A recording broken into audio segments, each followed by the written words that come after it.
ఇది తెలంగాణ రాష్ట్రానికి సంబంధించి అత్యవసర కేబినెట్ సమావేశాన్ని తెలంగాణ రాష్ట్ర సర్కార్ నిర్వహించబోతా ఉంది. అయితే ఈ అత్యవసర కేబినెట్ సమావేశం దేనికోసం, ఎందుకోసం? రైతుల యూరియాల కష్టాల కోసమా, లేదా స్థానిక సంస్థల ఎన్నికల కోసమా, లేకపోతే ఇంకేదైనా కార్యక్రమం తీసుకురావడం కోసం తెలంగాణ రాష్ట్రంలో అత్యవసర కేబినెట్ సమావేశం ఈ నెల 15న నిర్వహించేందుకు ప్రభుత్వం నిర్ణయం తీసుకుంది. ఎందుకోసం, దేనికోసం, ఏంటి అంటే ప్రభుత్వం సంబంధించి ఒక 2-3 అంశాలకు సంబంధించిన దానిపైన నిర్ణయం తీసుకున్నది.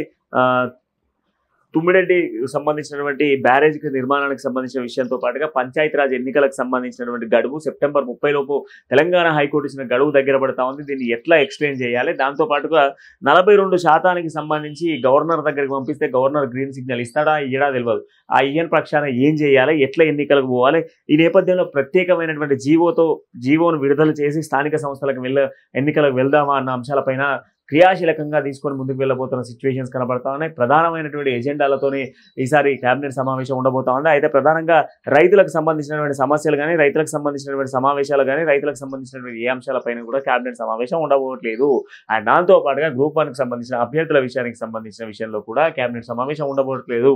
అండ్ దాంతో పాటుగా తెలంగాణ రాష్ట్రంలో ఇంప్లిమెంట్ చేస్తా అన్నటువంటి కష్టాలకు సంబంధించిన విషయంలో కూడా ఉండట్లేదు. పెన్షన్దారులు కూడా పెన్షన్ల కోసం అనేక మంది పోరాటాలు చేస్తూ ఉన్నారు, వాళ్ళకి సంబంధించిన విషయంలో కూడా చేయట్లేదు. వికలాంగులకు సంబంధించిన పెన్షన్ విషయంలో కూడా వాళ్ళు మొన్న ఆందోళన చేపట్టిన వాళ్ళకి సంబంధించిన విషయంలో కూడా ప్రభుత్వం చేయట్లేదు.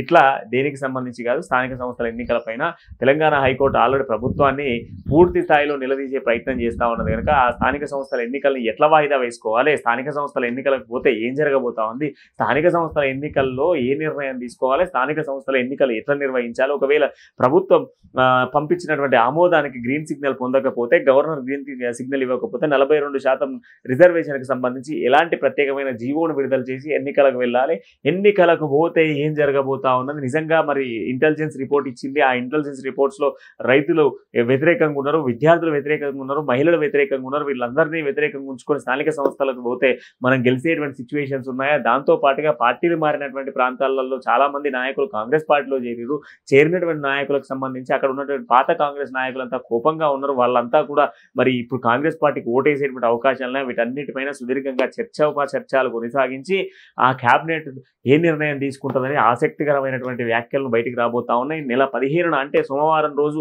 మరి నిర్వహించేటువంటి ఈ క్యాబినెట్ సమావేశంలో ఏం జరగబోతా ఉంది అనేది కొంత ఆసక్తి నెలకొన్న సిచ్యువేషన్స్ కనబడతా ఉన్నాయి. మరిన్ని లేటెస్ట్ వీడియోల కోసం ఇప్పుడే వెంటనే KMR ఛానల్ని సబ్స్క్రైబ్ చేసుకోండి అండ్ మీకు తెలిసిన వాళ్ళకు వీడియోస్ షేర్ చేయండి. Thank you for watching.